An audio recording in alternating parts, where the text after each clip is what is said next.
बताया था इस क्वेश्चन में आपको जो इकाइयां दे रखी है वो 1 से 6 तक की दे रखी है। हम लागत की तालिका बना रहे हैं। लागत की तालिका में विशेष तौर पर ये याद रखना है कि इकाइयां कहां से स्टार्ट करनी है, 0 से। अगर क्वेश्चन में नहीं दे रखी 0 से तो आपको 0 से स्टार्ट करना है। जैसे कि क्वेश्चन नंबर 26 में आपको जो इकाइयां दे रखी है वो 1 से दे रखी है, तो आपको रीस्टार्ट करना कहां से लिखना है, 0 से। तो मैं यहाँ 0 से लिखता हूँ, ये लिख दी। और कुल लागत आपको दे रखी थी, तो कुल लागत में देखो 50, 65, 75, 95, 130, 185 आपको कुल लागत दे रखी है। अब उसके बाद एक और चीज आपको क्वेश्चन में लिखी है, देखोगे आप वहां लाइन अंडरलाइन करके लिख देना कि कुल औसत स्थिर लागत क्या दे रखी है आपको, औसत स्थिर लागत चौथी इकाई पर कितने रुपए दे रखे, 5 रुपए दे रखे। तो मैं यहाँ से देखो ये पहली इकाई, दूसरी इकाई, तीसरी इकाई, चौथी इकाई, चौथी इकाई पर औसत स्थिर लागत देखो यहाँ पर, तो यहाँ पर ये कितने रुपए दे रखे, 5 रुपए।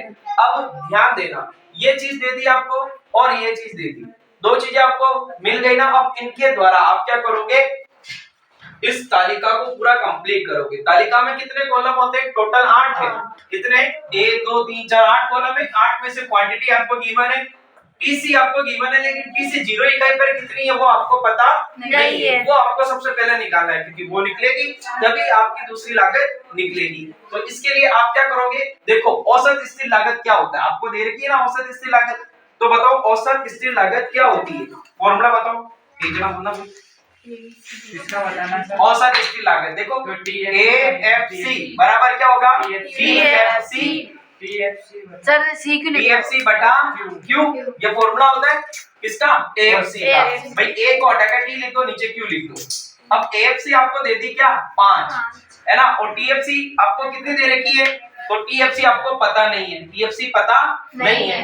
और Q कितनी है बताओ, ये कौन सी इकाई पर दे रखी है, चौथी इकाई पर। तो यहाँ पर 4 का डिवाइड कर दो। अब देखो ये पता है कि ये भाग में, तो ये उधर जाके क्या हो जाएगा, गुणा, ब्रज गुणा जिसे अपन कहते हैं।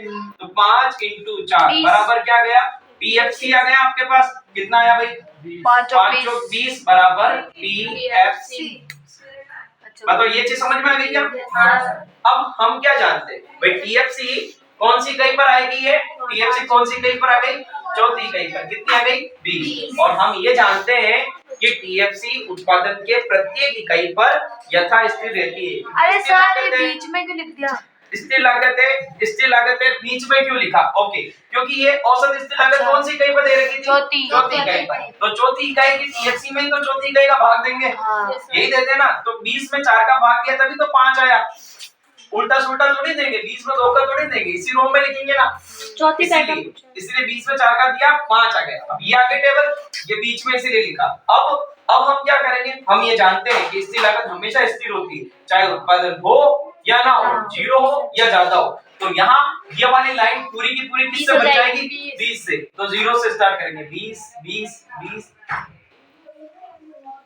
बात समझ में आ गई, ओके। अब थोड़ा सा और आगे चलते हैं। मैंने आपको एक नियम बताया, एक लागत के बारे में कुछ कहा था। कौन सी लागत के बारे में कहा था, मैंने कहा था आपको कुल परिवर्तनशील लागत के बारे में। क्या बताया था कि कुल परिवर्तनशील लागत किससे संबंधित होती है, उत्पादन मात्रा से संबंधित।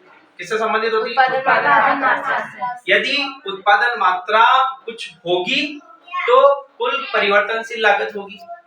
अगर उत्पादन मात्रा 0 है तो कुल परिवर्तनशील लागत भी 0 हो जाएगी, ये बताया था। तो उस हिसाब से यहाँ देखो उत्पादन मात्रा कितनी है, 0। तो बताओ कौन सी लागत उत्पादन मात्रा 0 होने पर 0 हो जाएगी, कुल परिवर्तनशील लागत, मतलब कि टीवीसी कितनी हो जाएगी, 0। अब यहाँ देखो टीसी का फॉर्मूला क्या होता है, टीसी का फॉर्मूला है TFC प्लस TVC, मतलब 3 + 4, इन दोनों ही टोटल को जोड़ लो भाई। कुल स्थिर लागत और कुल परिवर्तनशील लागत दोनों को जोड़ लोगे, क्योंकि एक उत्पादन के अंतर्गत अल्पकाल चल रहा है, उत्पादन फर्म बनी हुई है। उस फर्म में यदि 2 साधन हैं, कौन कौन से, स्थिर साधन और परिवर्तनशील साधन, तो दोनों पे जो खर्चा होगा तो दोनों का योग करोगे तो कुल लागत आएगी। तो 2 खर्चे कौन कौन से हो रहे हैं, परिवर्तनशील साधनों पर तो परिवर्तनशील लागत आ रही है और स्थिर साधनों पर स्थिर लागत आ रही है, तो दोनों को जोड़ लोगे तो कुल लागत आ जाएगी। तो मैंने वही तो क्या, ये स्थिर लागत और ये परिवर्तनशील लागत। टोटल है, दोनों को जोड़ा तो टोटल लागत आ गई पूरी उत्पादन की। कितनी आ गई? देखो 20 प्लस 0 कितनी हो गई? 20 में 0 जोड़ेंगे तो 20 ही आएगी। बात समझ में आ गई? अब उसके बाद देखो सबसे पहले हम निकालेंगे एमसी, जो सबसे लास्ट में दे रखा है। कैसे निकालेंगे? अंतर से। मैंने क्या बताया? इसमें केवल अंतर लेना है। तो देखो पहली इकाई पर तो डैश लिख दो, पहली पर तो क्या करना है आपको? डैश करना है। 0 पे, पहली इकाई पर नहीं, 0 पे। देखो ये 0 है ना, 0 पर एमसी डैश आएगी। 0 हाँ हमेशा 0 पर एमसी क्या आएगी? डैश आएगी। उसके बाद देखो पहली इकाई, देखो 0 से 1 इकाई की वृद्धि हुई, तो देखो कुल लागत में कितनी वृद्धि हो गई? 30 की वृद्धि हो गई। तो बताओ यहाँ हम क्या लिखेंगे? 30 रुपए लिखेंगे। फिर उसके बाद 1 के बाद 2, तो 50 से 15, तो यहाँ अपन क्या लिखेंगे? 15 रुपए। फिर उसके बाद में 10, यहाँ लिख दिया 10 रुपए। फिर 95 हो गए तो 20 की वृद्धि। फिर ये कितने हो गए? 35 रुपए की वृद्धि। हाँ गणित है मेरी अच्छी। फिर उसके बाद में 55 रुपए की वृद्धि। बात समझ में आ गई? जी सर। आपको यहाँ आपको समझ में आ गया ये? ओके। उसके बाद देखो ये टेबल हो गई कंप्लीट। ये भी टेबल। बी को कितनी टेबल दी आपको? 2 टेबल दी थी। 2 टेबल से आपके पास 2 बन चुकी है। बताओ यहाँ तक आपको किसी को भी कुछ पूछना है? नहीं सर। कोई डाउट है? डाउट हो तो कमेंट करके बताइएगा। आगे देखो, यहाँ देखो टीवीसी। अब टीवीसी कैसे निकालते हैं? टीवीसी कैसे निकालेंगे? ध्यान दे। अभी मैंने बताया, क्या बताया? कि टीसी बराबर क्या होता है? TFC plus TVC. और अगर मुझे टीवीसी निकालना है और टीसी दे रखा है तो मैं टीएफसी को उधर ले जाऊंगा, प्लस का है उधर जाके क्या हो जाएगा? ये मैंने माइनस लिख दिया। ठीक है। अब बताओ टीसी आपको कितना दे रखा है? सब दे रखा है आपको। ध्यान देना इधर। ये देखो 20 से 20 गया 0, 50 से 20 गया 30। Very good. 65 से 20 गए तो 45। 75 से 20 गए, टाइम लगेगा थोड़ा। 55। 95 से 20 गए 75। 130 से 20 गए 110। 185 से 20 गए 100। मतलब यहाँ तक की गणित या इकोनॉमिक्स आपको समझ में आ गई? हाँ सर। ओके। अब आगे देखो। अब आपको ये चीजें निकालनी है। अरे ये तो मैंने ऊपर देखो क्या लिखा है भाई, सबका औसत निकालना ना, सबका औसत निकालना ना, तो जितने टी है ना उन सब में क्यू का भाग दे दो, औसत आ जाएगा। देखो ए सी है तो टी सी, ए सी है ना तो टी सी लो। क्या? 2 अक्षर वाला है तो ये 2 अक्षर वाला लो। ए सी है तो टी सी। अब क्या करोगे? 5 में क्वांटिटी का भाग दो टी हटाने के लिए। देखो टी से, देखो टीसी से आपको एसी पे जाना है, तो देखो इसका टी हटा करके ए करना है, उसके लिए आपको क्वांटिटी का भाग देना पड़ेगा। तो क्वांटिटी का ये रही, 20 में 0 का भाग दिया। देखो 20 में 0 का भाग दोगे तो इसको क्या बोलते हैं? अपरिभाषित। ओके। उसके बाद देखो हम क्या करेंगे? हम 50 में 1 का भाग देंगे। फिर उसके बाद 65 में 2 का भाग देंगे, तो 65 में 2 का भाग देते। चलो 65 में 2 का भाग देते। मुझे पता है, मैं दे देता हूँ। चलो थैंक यू सो मच। 32.5। फिर उसके बाद 75 में 3 का भाग देना है। 75 में 3 का भाग देना है, तो 75 का भाग सीधा सीधा नहीं 25। हाँ सर। ठीक है। फिर उसके बाद में 95 में 4 का भाग दो। 95 में 4 का भाग दो, तो 95 देखो 23. सही बात है।